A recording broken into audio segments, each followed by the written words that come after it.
सिद्धार्थ आनंद और ऋतिक रोशन की नई पिक्चर फाइटर थिएटर्स में रिलीज हो चुकी है और इसका जो प्रमोशनल मटेरियल आया था उसने हमारे साथ स्कैम किया, लेकिन मैं फिर भी बहुत ज्यादा खुश हूँ। इसने हमारे साथ प्रॉमिस क्या किया था, पंप अप कर देने वाले डायलॉग्स के साथ एक मासिव पेट्रियोटिक फिल्म, लेकिन ये निकली एक इंटेंस और एंगेजिंग फिल्म।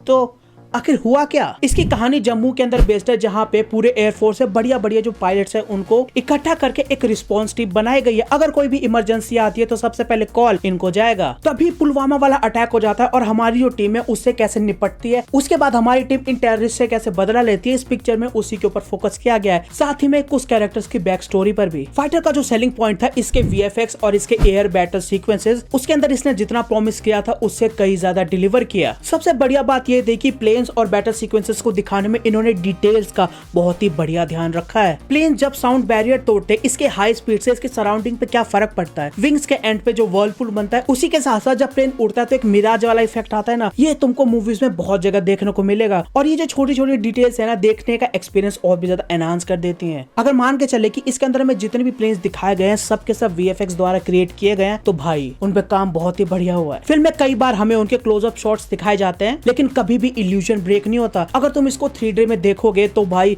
कुछ शॉट्स तो तुम्हें ब्रेथ टेकिंग भी लग सकते हैं। मेरा सबसे फेवरेट है जब उनका ट्रेनिंग एक्सरसाइज हो रही होती है। अनिल सर का प्लेन यहाँ पे होता है, लेकिन ऋतिक सर का प्लेन यहाँ पे होता है और हमें अनिल सर के पॉइंट ऑफ व्यू से ऋतिक सर का प्लेन दिखाया जाता है। बैकग्राउंड में बजने वाली म्यूजिक इसका जो ओवरऑल एक्सपीरियंस है उसको बहुत ज्यादा एनहांस कर देते हैं। इन साउंड्स को जिस तरीके से डिजाइन किया गया और इनका placement through out the film बहुत ही कमाल का है। इनको प्रिसाइसली पता है कहाँ पे कितना और कैसा साउंड देना है। ये चीजें हॉल में और ज्यादा अच्छी लगती है जब तुम एक सराउंड साउंड में सुन रहे होते हो। अगर हम शेर खुल गए वाला जो गाना है उसकी प्लेसमेंट को इग्नोर कर दे तो इसका हर एक गाना और खासकर स्कोर बहुत ज्यादा इंपैक्टफुल थे। हीर आसमानी मैंने पहली बार थिएटर में सुना, गुड सॉन्ग। वंदे मातरम वाला जो ट्रैक है पूरी प्लेलिस्ट में सबसे बढ़िया और इसका यूटिलाइजेशन परफेक्ट है। इसके 2-3 वर्जन पूरी फिल्म में यूज हुए हैं, तो जहाँ पे इमोशनल सीन्स है उस सीन को ये बहुत ज्यादा हैवी कर देता है और जो जोश वाले सीन है उसको बहुत ज्यादा हैवी कर देता है। दोनों हैवी में बहुत फर्क है। जब तुम मूवी देखोगे पता चल जाएगा मैं किस बारे में बात कर रहा हूँ। मुझे इनका एक और डिसीजन काफी अच्छा लगा, जो इश्क जैसा वाला गाना है उसको इन्होंने फिल्म के अंदर फिट करने की कोशिश नहीं करी, इसको लास्ट में डाल दिया। तो लास्ट में जो कैरेट देखने का एक्सपीरियंस था वो और अच्छा हो गया। इस पिक्चर के अंदर हमें जो रियल लाइफ इवेंट्स हुए थे उसका एक फिक्शनल रूप देखने को मिलता है। उस समय जो सिनेरियो क्रिएट हुआ था उसको दिखाने के लिए ये फिल्म जो इंटेंसिटी डिमांड कर रही थी इसकी राइटिंग वही प्रोवाइड करती है। इसके राइटिंग की सबसे बढ़िया बात मुझे लगी, जो इंटेंसिटी इसने स्टार्टिंग में क्रिएट करी थी वो थ्रू आउट द फिल्म चलती है। स्टार्टिंग में तो थोड़ी कॉमेडी थी, वो भी बढ़िया थी बाय द वे। इंटेंसिटी उसके थोड़े बाद में होती है लेकिन पूरी फिल्म में कंटिन्यू रहती है। स्क्रीन पे बहुत ज्यादा फास्ट है, कई कैरेक्टर पे फोकस करती है लेकिन एक्सप्लोर सिर्फ 3 को करती है। अब इसकी जो फास्ट पेसिंग है हमें एक एडिशनल रश तो दे देती है, पर इसी फास्ट पेसिंग की वजह से जो इमोशनल कनेक्ट कैरेक्टर से होना चाहिए था वो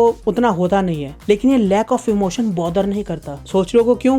एक्टिंग वाले सेक्शन में बताता हूँ। इसके बैटल सीक्वेंसेस को भी काफी अच्छे तरीके से लिखा गया है। भले ही ये फिल्म काफी हद तक प्रेडिक्टेबल है लेकिन ये कई जगहों पे आपको सरप्राइज भी करती है। पिक्चर के जो विलन है वो है हमारे पड़ोसी पाकिस्तान, तो ऑब्वियसली जो उसके हायर ऑफिसर्स है वो डम होंगे। जो विलन वाला कैरेक्टर है उसके मोटिव को अच्छे से एक्सप्लोर नहीं किया जाएगा, लेकिन हाँ इसके अंदर विलन के कैरेक्टर को जैसे दिखाया गया है वो काफी ज्यादा इंटरेस्टिंग था। उसके प्लान बनाने और एग्जीक्यूट करने का तरीका हमें बाकी जो पाकिस्तान रिलेटेड विलन्स देखे हैं उनसे काफी हटके था और बढ़िया था। पर यार जो विलन का कैरेक्टर है थोड़ा शैलो रह गया। इसके क्लाइमेक्स में भी जो राइटिंग है वो थोड़ी ऑफ ट्रैक चली जाती है, लेकिन हमारे ऋतिक सर का चार्म उस पर ध्यान नहीं जाने देता। इसकी राइटिंग 3 मेन कैरेक्टर पे फोकस करती है और तीनों की एक्टिंग ही काफी बढ़िया है। अनिल सर फिल्म में एज अ CEO है, तो एक बड़े ऑफिसर होने के नाते, एक कमांडर ऑफिसर होने के नाते उनके अंदर जो शक्ति होनी चाहिए वो फिल्म के अंदर दिखती है। इनके चेहरे पे स्टार्टिंग से ही हमें एक और इमोशन देखने को मिलता है जिसका रीजन और वैल्यू हमें बाद में पता चलता है, लेकिन तुम पहले से बता दोगे कि यार इस बंदे के अंदर इसके दिमाग में कुछ ना कुछ चल रहा है, जो कि आगे चल के फिल्म के अंदर एक और लेयर ऐड कर देती है। दीपिका मैम के कैरेक्टर के जो ट्रोप्स हैं वो बहुत ज्यादा कॉमन है। ऐसे कैरेक्टर्स तुमने लगभग हर वॉर मूवी में देख लिया होगा। नेवरदलेस दीपिका मैम की एक्टिंग अच्छी थी, जो इमोशंस थे उनको अच्छे से परफॉर्म किया, लेकिन मुझे उनकी सबसे बढ़िया परफॉर्मेंस लगी एक गाने के अंदर। अब भाई फिल्म की जो शो स्टीलर है वो है अपने ऋतिक भाई साहब। ये बंदा हर फ्रेम में चमक रहा है और लिटरली पूरी पिक्चर में तुम कोई भी फ्रेम उठा के देख लो भाई ये बंदा तुम्हें चमकता हुआ दिखेगा। राइटिंग वाले सेक्शन में मैंने कहा था कि जो लैक ऑफ इमोशन है वो इतने ज्यादा फील नहीं होते इसी बंदे की वजह से। अब देखो जो इमोशनल सीन्स है ना वहाँ पे भले ही जो एक्टिंग पार्ट है वो उतना ज्यादा पंच पैक नहीं करती, लेकिन ऋतिक सर अपनी आंखों से इतना ज्यादा एक्सप्रेस कर देते ना कि उस पल में जितने भी दुख है, दर्द है, जितना भी इमोशन तुम सोच सकते हो वो सभी बाहर आने को तैयार हो जाता है। फिल्म में इससे रिलेटेड भी एक सीक्वेंस है। अब ऋतिक जैसा आदमी किसी को प्लीज कहेगा तो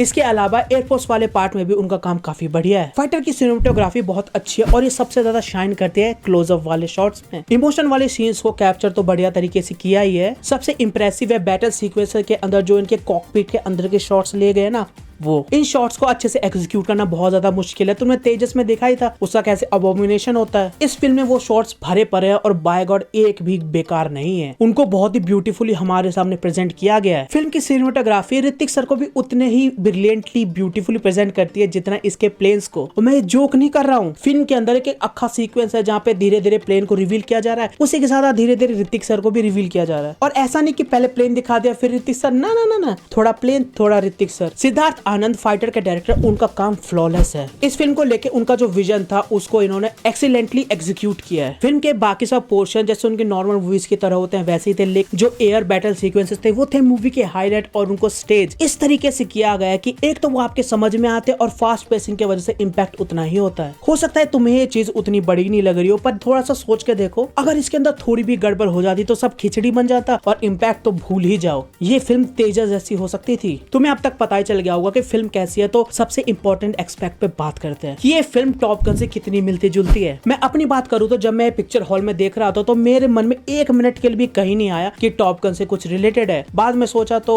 एक दो चीजें निकल आई, पर जब फाइटर जेट पे कोई मूवी बनेगी तो सिमिलैरिटी तो मिल ही जाएगी ना। लेकिन सिद्धार्थ आनंद इसके अंदर जैसे अपना इंडियन टच डालते हैं तो उसकी वजह से मूवी बहुत ही ज्यादा अलग हो जाती है। जिन्होंने टॉप गन देखी है वो भी इसको एंजॉय कर सकते हैं और जिन्होंने नहीं देखी उनको तो ये बहुत ज्यादा पसंद आने वाली है। तो ये थे मेरे थॉट्स सिद्धार्थ आनंद और ऋतिक रोशन की नई फिल्म फाइटर को लेके। तुम अपने ओपिनियंस कमेंट में बता सकते हो। वीडियो पसंद आए इसको लाइक करो, अपने दोस्तों के साथ शेयर कर देना। अगर चैनल पे नए हो तो सब्सक्राइब।